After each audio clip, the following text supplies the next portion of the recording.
Hello and welcome to pretty much the first episode of talking video games or whatever. I thought of the name just like in 5 seconds. So, anyways, it's kind of corny, but sorry. So, the first topic I want to talk about is, it's probably, you might not say it's a hot topic at the moment, but the Nintendo Switch. All right, this is my Nintendo Switch. I bought it probably a couple months back when I was in Australia. It was selling relatively cheaper over there after you convert the money and everything as well. If you don't forget that when you fly out of a country, you should be able to claim some cash back.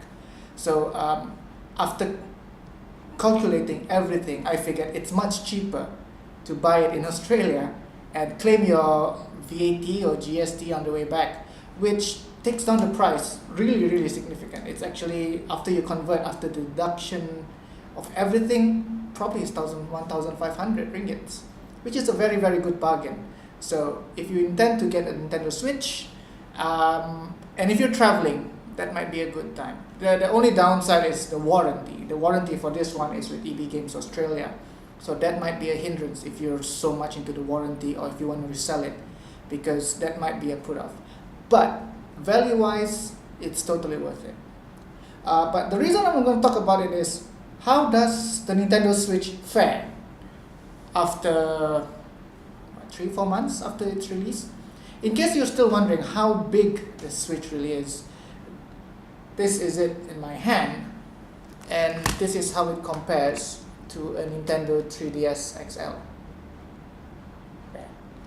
So it's pretty much, the screen itself takes over this one, takes the whole DS. And for another comparison's sake, I will show you how does a PS4 controller fit in. There you go. So what did I think of it?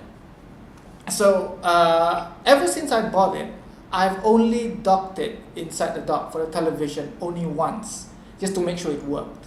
99.9% I played the Switch is in this mode, and not almost 100% of the time I only played it for Zelda.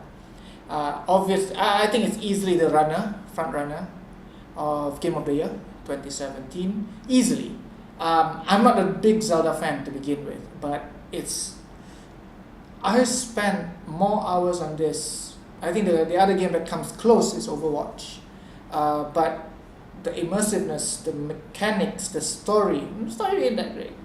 Maybe not the story, but the story is good. It's not great. But if you lump everything together, Zelda Breath of the Wild is one of those rare gems that comes out. And that's a very fair statement. I'll tell you, this is not coming from a Zelda fanboy. But the reason we are talking back again is about the Switch. Is it worth buying it? Because I don't know what to do with it. After I'm done with Zelda, the downside about Zelda, I'll say, once it's done, there's no game plus. Meaning, once you defeated Ganon, which kind of a letdown actually, because to me, he's not the most hardest enemy in this.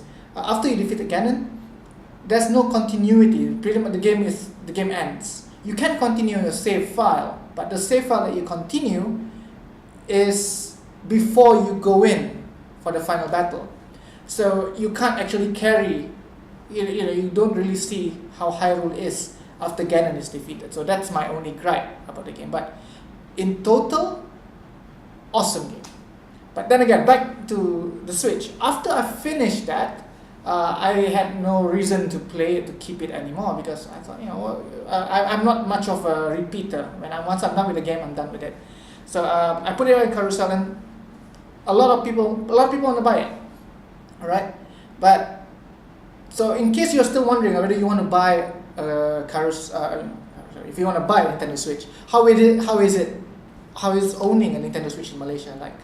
I go to Gamers Hideout to check out games often, and the games sold there is very limited. You probably see 1-2 Switch and I think it's Snipper Clips, and Mario Kart 8. The best thing about Mario Kart 8 is it's a brilliant game. It's not a brand new game for the Switch. It was out on the Wii U. But then again, how many friends have Mario Kart 8 or have the Switch to play with? Because the main reason of owning a Mario Kart game is to play with your friends. Another reason is Street Fighter. I haven't even found Street Fighter, right? Or even with the latest reviews, looking at it, it's pretty much an overpriced game. So really, at the end of the day, if you're going to spend money on getting a Nintendo Switch, unless you are really, really hardcore about these games, it's a very, very expensive equipment, unless you think of reselling it. Of course, there are a lot of stories about Monster Hunter, Skyrim coming to it. At first, I was kind of skeptical whether Skyrim can run on this, but after playing Zelda on it, it would be great to have Skyrim playing on this. But I think the whole gesture movement is just too much gimmicky. But then again, Skyrim has been milked to death, so you'll never know. I'm still 50-50 on whether I want to keep this in the long run, because the value of keeping it, it's pretty much collecting dust. I haven't played Zelda. I haven't turned this on. It's still alive though, but still got power in it. But I haven't played the Switch for 3 weeks. That's quite a waste. But considering before that I've been on this non-stop.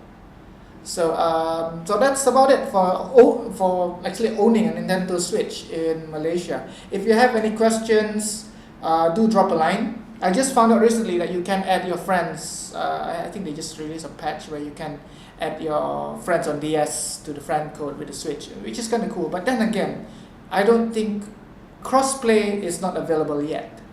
So value of owning this, it's kind of pointless, because my main point when you want to buy a console and you're like spending money on that is how, what's the multiplayer capability of it and the longevity and the variety of games. I always say go for PlayStation 4 instead of an Xbox One, because what's the point of having a console when no one else is playing with you? Same goes with the Switch.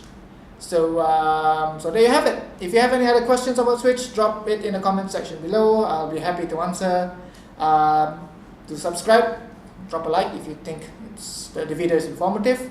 And I'm still roughing out the edges here because it's still kind of it's kind of rough, so apologies there. I'm not a video editor guy. This is a one click. Most of my videos are going to be a one shot. So thanks for the watching, and I'll see you guys later. Scan signing off.